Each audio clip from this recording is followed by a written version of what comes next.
Hey there, this is Dr. Tina Ressler with Virginia Family Dentistry, here to talk to you about Bruxism, or teeth grinding.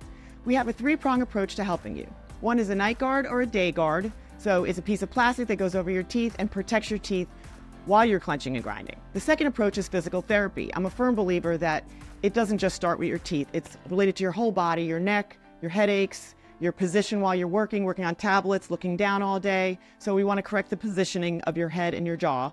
And also the third thing we do to help you is Botox. We inject the masseter muscles to help them relax so you can't physically bite down as hard and cause damage to your teeth.